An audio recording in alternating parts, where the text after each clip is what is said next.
మరణం అనేది ఆత్మకు మరణం లేదు, శరీరానికి మరణం ఉంది, శరీరానికి బాల్యం ఉంది, శరీరానికి యవ్వనం ఉంది, నడిప్రాయం ఉంది, వృద్ధాప్యం ఉంది, శరీరానికి ఏమి లాస్ట్ చివరి గడియ వరకు ఉంది. ఇప్పుడు నీవు బాల్యంలో ఎలా ఉంటావు? బాగా అందంగా ఉంటావు, ముద్దుగా అందంగా. యవన కాలంలో పరిగెత్తావు, ఇప్పుడు ఈ స్టేజ్లో నిలబడిపోయినావు.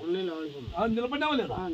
ఇప్పుడు కూర్చోలేవు, నడవలేవు, మోకాళ్ళు వంగుతున్నాయి, నడుము సరి వంగడం లేదు, శరీరము పోవాలా. దేవుడా ఎప్పుడు కొండపోతావని ఎదురు చూస్తున్నారు. కానీ కొండపోయే మానవుడు ఎట్లయినా దేవుడు కొండపోతాడు. కానీ శరీరంతో చేసిన పాపాలు అగ్నిగుండంలో చూడండి కాలుతుంది. ఆత్మకు చావు లేదని దేవుడు ఎందుకు చెప్పాడంటే ఆత్మయే జీవింపచేయుచున్నది, శరీరము కేవలం నిష్ప్రయోజనం. యోహాను సువార్త 6వ అధ్యాయం 63వ వచనంలో యేసుక్రీస్తు ప్రభు స్పష్టంగా చెప్పాడు. ఆయన ఈ ఆత్మకు మరణము ఉందని దేవుడు చెప్పాడు కదా. మరి ఇక్కడ చెప్తున్నాడు, ప్రతి మనిషి నీతిమంతుడు కావాలంటే ఏవేవో దాన ధర్మాలు చేయటం వల్ల నీతిమంతుడు కాలేడు. కానీ ఏమి పైన వ్రాయబడిన ప్రకారం వాక్యమును బట్టి యేసుక్రీస్తు ప్రభు 23 సంవత్సరాల ఈ భూమికి మానవుడుగా వచ్చి ఆయన 33.5 సంవత్సరాలు జీవించి సర్వమానవాళి పాప పరిహారం నిమిత్తం శిలువలో తన ప్రాణం పెట్టి రక్తాన్ని కార్చి మరణించి సమాధి చేయబడి 3వ దినమున తిరిగి లేచాడు. ఆయన యేసుక్రీస్తు ప్రభు తిరిగి లేచిన యేసుక్రీస్తు ప్రభు ఆయన రక్తాన్ని కార్చి మరణించి సమాధి చేయబడి 3వ దినమున తిరిగి లేచాడు. యేసుక్రీస్తును ఆయన చేసిన త్యాగమును మరి ఎవరైతే నమ్ముతారో వారు నీతిమంతులుగా తీర్చబడతారు. ఎందుకంటే ఆయన మహాత్యాగశీలి, త్యాగధనుడు. ఆయన మరి ఈ భూమి మీద సృష్టికర్త. ఆయన రాజులకు రాజు, ప్రభులకు ప్రభు, నిన్న నేడు నిరంతరం ఉన్నవాడు, మొదటివాడు, కడబడివాడు, అల్ఫా ఓమేగా, ఆది అంతమై ఉన్న గొప్ప దేవుడు ఆయన. ఏమి అర్థమవుతుందా? అర్థమవుతుందన్నా? నీతిమంతుడు కావాలంటే నీతిమంతుడు నువ్వు కావాలని నీతిమంతులం కాదు కదా, మనుషులము కాదు. ఈ భూమి మీద ఎవడు నీకు తెలిసిన నీతిమంతుడు ఉన్నాడా? ఎవరు లేడు. ఏమి ఎవరు లేడు కనుకనే నీతిమంతుడైన యేసుక్రీస్తు ప్రభుని ఈ భూమికి మరి ఆయన పంపించాడు. నీతిమంతుడైన యేసుక్రీస్తు ప్రభు ఈ భూమి మీద వచ్చేసాడు. తండ్రి అయిన దేవుడు తన ప్రియకుమారుడైన యేసుక్రీస్తుని ఆయన ఈ భూమికి వచ్చి మానవులు అందరూ చేసిన ప్రతి పాపమును మూల్యం చెల్లించాడు. ఆ మూల్యమే కాదు, తన రక్తాన్ని ఇచ్చాడు. ఏమి తన శరీరాన్ని నలగొట్టాడు. ఏ ముళ్ళకుళ్ళ చేత చీల్చబడింది తన శరీరము. మన తలంపు చేసిన పాపం వల్ల ఆయన శిరస్సు మీద ఏం దిగబడి ఉంది? దిగబడి ఉంది. మన కాళ్ళు చేతులు చేసిన పాపం వల్ల ఆయన కాళ్ళు చేతుల్లో మేకులు కొట్టబడ్డాయి. అంతేకాకుండా ఏమి తన శరీరం పాపం వల్ల ఆయన శరీరం ముళ్ళ కొలల చేత చీల్చబడింది. ఆయన చివరి రక్తపొత్తుడు సహా కార్చాడు. ఆయన కలవరి శిలువలో ఆ ఎర్రటి ఎండలో ఆ ఆకాశం భూమి మధ్యన విరేలాడాడు యేసు ప్రభు. మనము చేసిన ప్రతి పాపాన్ని ఆయన ప్రతి ఒక విధముగా ఆయన మూల్యం చెల్లించాడు.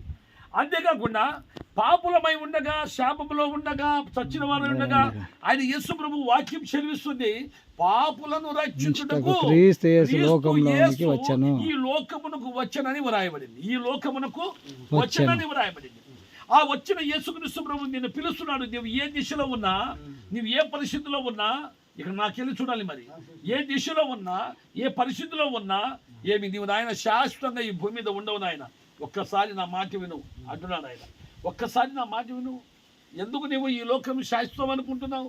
ఈ లోకం నీకు శాశ్వతం కాదు, కాదు, కాదు, కాదు. ఒకరోజు ఈ ఇల్లు, ఈ వాకిలి, ఈ ప్రదేశము అన్నీ విడిచిపెట్టి వెళ్ళిపోవాల్సిందే.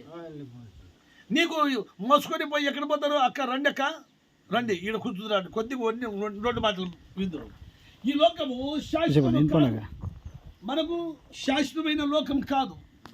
శాశ్వతమైన లోకం మనకు ఉంది. ఇట్లా రక్క లేదు కూర్చోమా. శాశ్వతమైన లోకం ఒకటి ఉంది మనకు. ఆ శాశ్వతమైన లోకానికి యేసుక్రీస్తు ప్రభువే రక్షకుడు.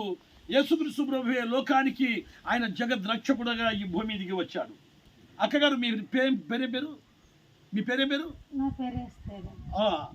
అయ్యా, మరి ఎవరైనా సరే ఈ భూమి మీద ఏ రూపం చేత ఉన్న వ్యక్తి అయినా కానీ, ఏ పేరు కలిగిన వ్యక్తి అయినా కానీ పాపులే అంటుంది దేవుడి వాక్యం. పాపులను లోకానికి వచ్చాడు. లోకానికి వచ్చిన యేసుక్రీస్తు ప్రభు ఆయన మన కోసం రక్తం ఇచ్చాడు, మన కోసం ప్రాణం పెట్టాడు, మన కోసం మరణించాడు, మన కోసం తిరిగి లేచిన యేసు ప్రభు అంటున్నాడు చూడండి, మనలను ఆయన జీవింపజేసి పరలోక రాజ్యం చేర్చడానికి సమాధిలో నుండి 3వ దినమున సజీవుడుగా తెచ్చాడు. ఎవరైతే యేసుక్రీస్తు ప్రభుని తన నోటితో ఒప్పుకుంటారో వారు రక్షించబడేది కాకుండా వాళ్ళ ఇంటి వారు కూడా రక్షించబడతారని దేవుని వాక్యం సెలవిస్తుంది. ఒక మాట చెప్పి నేను ముగిస్తాను మీకు సువార్త. మరి ఇక్కడ యేసుక్రీస్తు పరలోకం నుండి వచ్చిన దైవ కుమారుడు, నీతిమంతుడు, పవిత్రుడు. ఆయన మనుషుల ద్వారానే దేవుడు మనలను నీతిమంతులుగా తీర్చును. ఇలా మరి దేవుని వలన నీతిమంతులైన వారు మరి రాబోవు 2వ మరణము తప్పించుకుందురు. నేను మొదట చెప్పాను కదా, మరణం అనేది 2వ మరణం ఉంది మనకు. ఏమన్నా ఒకసారి కదా చచ్చిపోయేదని చాలామంది అంటున్నారు. చాలామంది ఇక్కడ జ్ఞానులకు, పెద్ద పెద్ద తెలివి గల వాళ్లకు, మరి యేసుక్రీస్తు ప్రభు దేవుడు కాదని చెప్పే హేతువాదులకు, మరి ఈ లోకంలో నమ్ముకున్న దేవుళ్ళు అనబడిన వాళ్ళకు, నమ్ముకున్న వాళ్ళకు ఒకటే మరణం అని తెలుసు. వాళ్ళకు ఏ మరణము? పుట్టామా, తిన్నామా, పెరిగామా, పండుకున్నామా, పనిచేసినామా, ఏమి చచ్చిపోయినామా అనేది తెలుసు వాళ్ళకు. కానీ యేసుక్రీస్తు ప్రభు చెప్తున్నాడు, నీ శరీరంతో చేసిన ప్రతి పాపము, ఆ పాపానికి 2వ మరణం ఉంది. నీ శరీరం ఒకసారి చచ్చిపోతుంది, మట్టిలో కలిసిపోతుంది. నీ ఆత్మకు ఈ శరీరం చేత చేసిన పాపాలు ఏంటంటే అది దొంగతనం కావచ్చు, అది వ్యభిచారం కావచ్చు, అది మోసం కావచ్చు, అది దగా కావచ్చు, అది ఏ పనైనా సరే నీవు చేసిన ప్రతి మోసపు పనికి, ప్రతి పాపానికి మూల్యం ఏదంటే నీ ఆత్మకు 2వ మరణం. అది అగ్నిలో యుగ యుగాలు కాదు, నా మాట కాదు, కావాలంటే పరిశుద్ధ గ్రంథం బైబిల్లో రాయబడింది. ఇదిగో అలాగా ఈ 2వ మరణం నువ్వు తప్పించుకోవాలంటే ఏం చేయాలంట? యేసే మార్గము, యేసే సత్యము, యేసే నిత్య జీవము. ఏమి పరలోకమందున్న దేవుని దగ్గర వచ్చారంటే యేసుక్రీస్తు దేవుడై ఉన్నాడు. ఏమి సోదరులారా, మరి అక్క, మరి అన్నగారు, అందుకే నీవు ఆ మార్గం గుండా వెళితే నీ పాపాలు క్షమించబడతాయి. ఏ మార్గము? యేసుక్రీస్తు ప్రభుని ఆయన పిలిచిన మార్గములు. ప్రభువా, పాపినైన నన్ను క్షమించు. 2 మాటలు ఏమన్నా? పాపినైన నన్ను క్షమించు.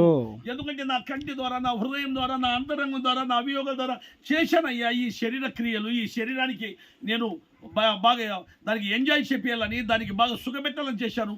కానీ నన్ను మోసం చేసి శరీరం మట్టిలో కలిసిపోయింది. ఆ పరలోకపు తండ్రి నన్ను కరుణించాడు. ఆ ప్రియకుమారుడైన యేసుక్రీస్తుని ఈ భూమి మీదకి పంపించాడు. మన కొరకు ప్రాణం పెట్టిన యేసుక్రీస్తులోనే రక్తమును ద్వారా నాకు పరిశుద్ధపరచబడబోతుందని నీ హృదయమందు విశ్వసించి నీవు యేసుక్రీస్తుని నమ్మితే నిత్య జీవానికి వెళ్ళిపోతావు. నేడే రక్షణ సమయం. ఆలోచించిన నరకం, అగ్నిగుండం, పాతాళం అది తప్పించుకోగలగాలంటే ఒకే మార్గం యేసుక్రీస్తు ప్రభువే లోకానికి రక్షకుడు. నీ హృదయమందు విశ్వసిస్తే చాలు, ఆయన తప్పకుండా నిన్ను క్షమిస్తాడు. ఏ బ్రదర్?